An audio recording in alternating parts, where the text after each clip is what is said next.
Yıllardır esnafın beklentisi Sosyal Güvenlik Kurumu'ndaki norm birliğinin sağlanmasıydı. Emekli sandığı, SSK ve bağ kurullarının birleşimiyle oluşan çatının altında esnaf sanatkarın sorunlarının gün geçtikçe büyüdüğünü izlendi.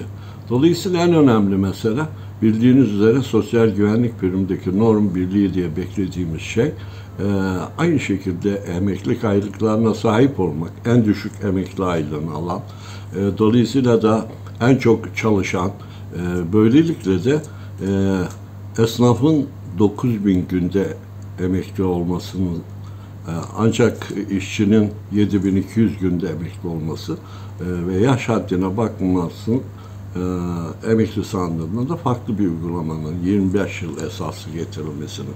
Çünkü esnaflık çok genç yaşlarla başlanan meslek edinmesiyle ilgili de ekonomiye önemli katkı koyan bir kesim. Ve böylelikle her gün rafındaki ürünü veya imal ettiği bir şey satmak suretiyle de devlete katkı sunan bir kesim.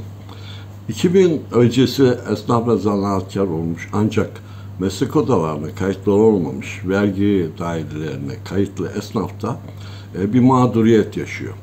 Şimdi yapılacak bu sosyal güvenlikle ilgili çalışmalarda esnafın da mutlak ve mutlak bu sorunun çözülmesinin gerekliliğine inanıyoruz.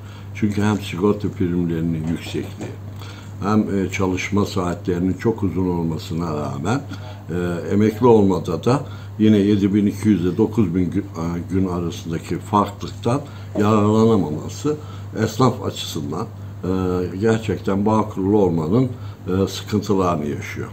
Tahmin ediyorum ki mecliste bulunan bu yeni sosyal güvenlikle ilgili iyileştirilme, düzeltilme yapılacak yasada mutlak ve mutlak esnafın da bu sorunlarının çözülmesiyle ilgili bir çalışma başlatılmasının gerekliliği. Böylelikle hem hak kaybının önlenmesi, hem sosyal güvenlik primiyle ilgili sıkıntıların giderilmesiyle ilgili esnafın bu pandemi sürecinde önemli de bir kaybı var. Dolayısıyla yapılandırmaları bozulan veya ödemesi gereken primleri zamanında ödemeyenlerle ilgili de bir düzeltmenin bu yasaya koyulması hem esnaf açısından hem devletin gelirleri açısından önemli bir miktarda kazanım sağlanacak.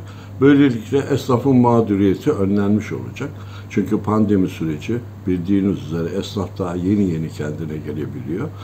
Ama bu haklarının geriye dönük yapılanması ile ilgili sıkıntılar da devam ediyor.